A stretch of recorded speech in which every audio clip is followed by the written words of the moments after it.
The night is dark. The forest whispers with unseen dangers. In the distance, glowing eyes move silently. Predators watching. A tribe huddles inside a cave, their stomachs empty, their bodies shivering in the cold. They have no weapons of steel, no walls of stone, no cities to protect them. Just bare hands, sharp rocks, and the will to survive. But within this darkness, something unexpected happens. The children begin to play. They throw stones at a mark on the wall. They chase each other, pretending to be beasts and hunters. They strike stones together, racing to spark a flame. Strange, isn't it? In an age where death lurked behind every shadow, humans invented games. Games that were not just for fun, but for training. Games that decided who would eat, who would starve, and who would live to see another sunrise. This is the story of the world's very first games, the Paleolithic games, where play was survival, and survival was the greatest game of all. Imagine a freezing night. The wind howls through the trees. The tribe huddles together, shivering, desperate for warmth. In the center sits a young boy holding 2 stones. He strikes them together. Sparks fly but fade instantly. Another child tries, rubbing sticks until their hands bleed. Still nothing. This was the Flame Challenge, the very first game of humanity. Whoever could create fire was celebrated as a hero. Fire meant safety from predators, warmth against the cold, and food cooked instead of raw. The Flame Challenge was not just entertainment. It was a ritual, a contest of skill and patience. Children competed, young hunters competed, even elders sometimes tested themselves. The winner was honored as the tribe's firekeeper, protector of light in a dark world. Think about it. Today, we flip a switch and light appears. Back then, sparking a flame was the most magical and powerful act imaginable. And it all began as a game. Now picture a wide open field. In the distance stands a wooden figure carved to look like a deer. Hunters line up, gripping spears, stones, and bows made of bone and sinew. One by one, they take aim. Some miss completely. Others come close. And then, one sharp throw pierces the target. A perfect strike. The tribe erupts in cheers. This was Hunter's Aim, the game that trained the world's first warriors. Every throw was practice for the real hunt, where missing your target meant hunger and hitting it meant survival. But it wasn't only about hunting food. It was about status, respect, and pride.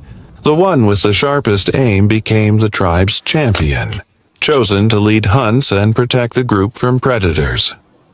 What looks like a simple game of target practice today was, for our ancestors, the difference between life and death. Let's move to another scene. Children run through the forest, laughing, shouting. Some pretend to be animals, deer, boars, or even wolves. Others chase them, trying to tackle them to the ground. This was Beast Chase, a game that tested speed, stamina, and cunning. The hunters learned how to run silently, how to corner their prey, how to attack in groups. The animals learned how to dodge, to escape, to survive. Both sides were training skills they would one day need in real hunts or in escaping real predators. It was fun, yes, filled with laughter and play. But behind the fun was a deeper lesson. Run faster than your enemy, or you won't survive.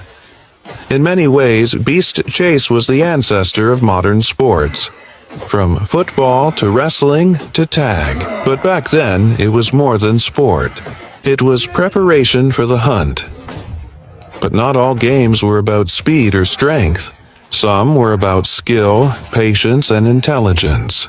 Picture a circle of young men and women, each holding a rough stone. The challenge? To shape it into the sharpest, strongest tool in the shortest time. This was the Stonecraft Contest, a battle of minds and hands. Some crafted knives, others axes, others arrowheads. The winner was praised as the master crafter, and their tools became the pride of the tribe. In this game, creativity was power. The ability to shape stone into a weapon could feed families, protect lives, and even change the balance of power within the tribe. It was proof that even in the harshest times, humans valued not only strength but also intelligence and skill. This game was the beginning of technology itself. And then there were the most mysterious games of all. Deep inside caves, by the light of flickering torches, humans painted. They painted animals they hunted, dreams they saw, spirits they imagined. Sometimes tribes held contests. Who could paint the fiercest beast? Who could tell the greatest story with images? Children painted, elders painted, everyone left their mark on stone walls. This was the Cave Artist Battle, the world's first art competition. But it was more than art. It was communication. It was imagination. It was the birth of culture itself. These cave games remind us that even in a world of survival, humans never stopped dreaming. They never stopped creating. And those dreams became the roots of our stories, our myths, our history. So, what do these games tell us? They tell us that even in the darkest times, humans found ways to play. But their play was not separate from life. It was life itself. The Flame Challenge trained them to master fire. Hunter's Aim prepared them for the hunt. Beast Chase taught them teamwork and speed. The Stonecraft Contest gave them tools for survival. And the Cave Artist Battle gave them culture, memory, and imagination. Today, when we run races, throw balls, carve art, or even draw on paper, we are echoing those ancient games. We are continuing a tradition that began not in stadiums but in forests, caves, and firelit nights.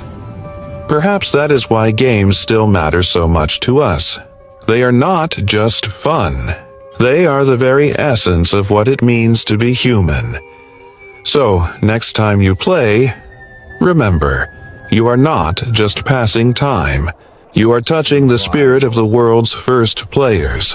The ones who turned survival into sport and who gave birth to the very idea of play, the Paleolithic Games.